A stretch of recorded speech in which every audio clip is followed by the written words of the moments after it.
Welcome back game. तो फिर मैं आप सबको खुशामदीद करता हूँ इस प्लेटफॉर्म पर। England versus New Zealand second test day 2 को यहाँ पर हम आज आपके सामने डिस्कस करेंगे।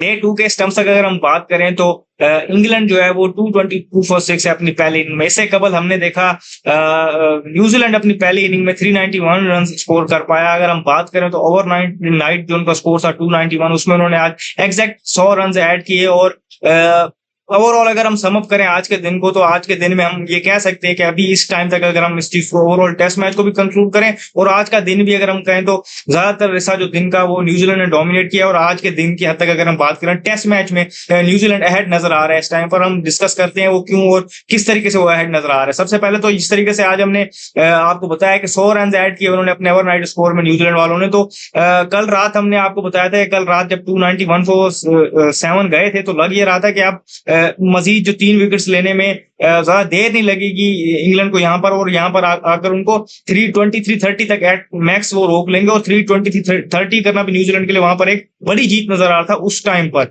लेकिन हमने देखा कि हमने आपको बताया था कि वहां पर एक सेटल बैटर खेल रहे थे ग्लेन फिलिप्स, जिन्होंने जिस तरीके से कल आगाज किया और फिर वहां पर उन्होंने बाकायदा जिस तरीके से वहां पर वो सर्वाइवल मोड में चले गए और वहां पर उन्होंने टुवर्ड्स एंड जिस तरीके से सर्वाइव किया उसे तेज स्पेल को जोफ्रा आर्चर की शॉर्ट बॉल का जहां उनको पैरा जो बाउंसर्स उनको पड़ा, तो जो उन्होंने सर्वाइव किया उस पर हमने कहा था कि आज वो देखते हैं कि वो आज आगे कैश कर पाते हैं या नहीं। तो आज उन्होंने वहां पर उसको शानदार तरीके से कैश किया। मेड इन 100 उन्होंने टेस्ट मैच में अपना स्कोर किया और बहुत आउटस्टैंडिंग तरीके से उन्होंने 100 को कंस्ट्रक्ट किया। मैंने आपको जिस तरीके से बताया, एक उनका तेज स्टार्ट था, फिर वो सर्वाइवल मोड में गए, फिर आज आके जिस तरीके से उन्होंने एक तेज इनिंग खेली, कंटिन्यू किया उसको और एक शानदार 100 स्कोर किया। उनका साथ दिया यहाँ पर जैमिसन ने, जिन्होंने 40 या 41 रन की इनिंग खेली, उनके साथ इस पार्टनरशिप बनाई बड़ी। और वहां पर जो आज का स्कोर आगे बढ़ाने में उन्होंने बहुत इंपॉर्टेंट किरदार अदा किया। तो वो आज बड़ा इंपॉर्टेंट था जिस तरीके से उन्होंने बैटिंग की। जहां मैं बैटिंग की तारीफ कर रहा हूँ काइल जेमिसन की, और फिर ऑब्वियसली जो यहाँ जो बैटिंग को लीड किया वो यहाँ पर ग्लेन फिलिप्स ने किया। वहीं पर मैं ये बात आपको बताऊं कि आज समझ नहीं आ रही थी कि इंग्लैंड वालों की जो बॉलिंग प्लान था वो कुछ जिसे आप कहते हैं कि वो समझ से बाहर था।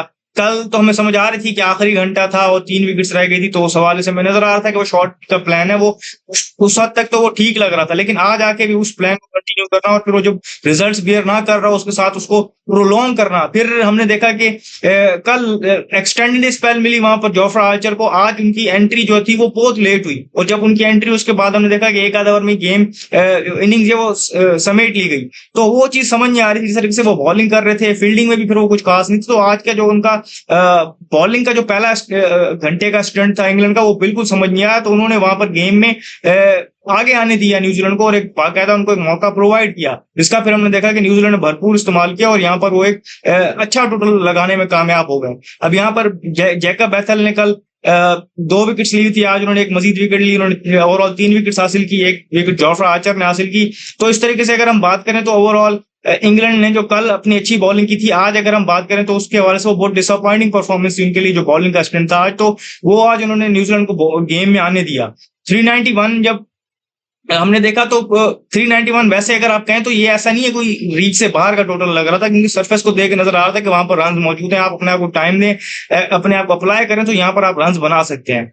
इंग्लैंड के बैटर्स ने भी हमने देखा कि आज वही एक पैटर्न रिपीट किया जो कल हमें नजर आया न्यूजीलैंड के बैटर्स की तरफ से, कि स्टार्ट मिले इनको भी, इन्होंने भी बड़ी इनिंग में कन्वर्ट नहीं किया। फॉर एग्जांपल अगर हम बात करें तो यहाँ पर एक तो अनफॉर्चुनेट रन आउट हुआ जिसको हम बैटर को उस हवाले से वहां पर ज्यादा तनकीद का निशान नहीं बनाएंगे। मैं बात कर रहा हूँ जो इंग्लैंड के ओपनर हैं बेन डकेट, वो जिस तरीके से वहां पर खेल रहे थे, अच्छा स्टार्ट उनको मिला हुआ था, बड़ा स्मूथ नजर आ रहा था कि और खेल भी तेज रहे थे, तो वो बहुत जल्दी गेम को दूर ले जा सकते थे वहां पर न्यूजीलैंड से। लेकिन उनका एक अनफॉर्चुनेट वहां पर रन आउट हुआ।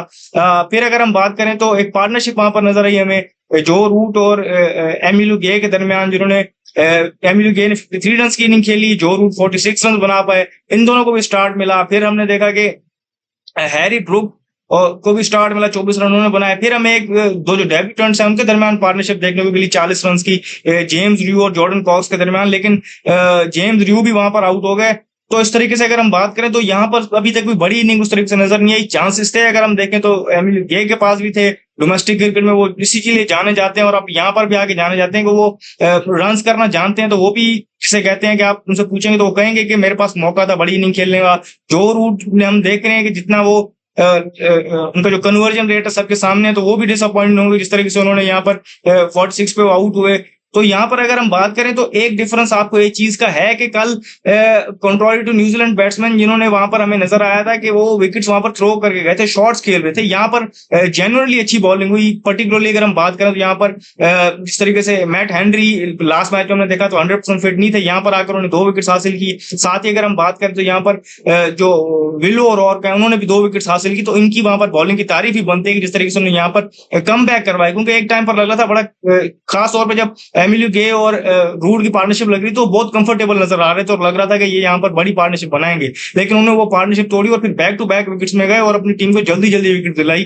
तो अब हम देखें तो वो 6 आउट उन्होंने कर दिए हैं। लास्ट रिकॉग्नाइज्ड बैटर जो वहां पर उनके लिए खेल रहे हैं जॉर्डन कॉक्स हैं, वो 22 रन पर खेल रहे हैं। वो डेब्यू पे भी आपको ये बताते चले। अब साथ उनका जोफ्रा आर्चर दे रहे हैं। अब क्या जोफ्रा आर्चर और जॉर्डन कॉक्स रिपीट कर पाएंगे? ग्लेन फिलिप्स और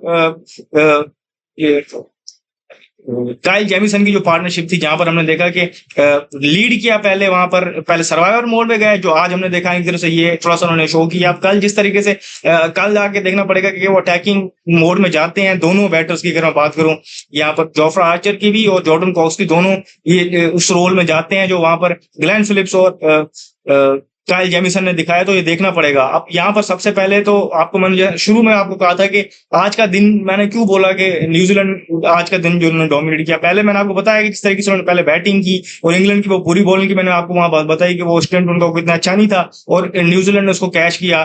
ग्लेन फिलिप्स और जेमिसन की वहां अगर बात करें, दोनों ने वहां पर जो इनिंग बनाई और पार्टनरशिप बनाई वो उनको अहेड ले जाने में बड़ा क्रूशल था। फिर जब नजर आ रहा था कि इंग्लैंड डोमिनेट करने लगा तो वहां पर वो क्रूशल टाइम से विकेट ले रहे थे और हमने देखा कि 6 विकेट उन्होंने ले लिए और रन भी ज्यादा उस तरीके से नहीं हुए। अभी भी उनके पास खेलने के लिए रन यहाँ पर मौजूद है और एक बड़ी टेल है। अगर हम बात करें उस हवाले से तो इंग्लैंड की टेल बड़ी है और ये जल्दी रैप अप हो सकती है। तो ये सवाल से भी देखें तो और एक बड़ी फर्स्ट इनिंग लीड लेना, यहाँ अगर हम बात करें तो अगर ज्यादा लीड कंसीड ना भी करें तो भी हम यहाँ पर बात करें तो चौथी इनिंग यहाँ पर खेलनी पड़ेगी इंग्लैंड को। तो वो चीज भी देखनी पड़ेगी आपको कि उस हवाले से सारी सिचुएशन को देखें तो नजर आ रहा है कि यहाँ पर अभी अगर हम बात करें तो गेम में इस टाइम अहेड हमें न्यूजीलैंड वाले नजर आ रहे हैं। और न्यूजीलैंड को ले जाने में अगर हम बात करें तो पहले तो इस तरह मैंने आपको बताया ग्लेन फिलिप्स की जितनी तारीफ की जाए कम है कि जो उनकी इनिंग थी हमने देखने को मिली हमें।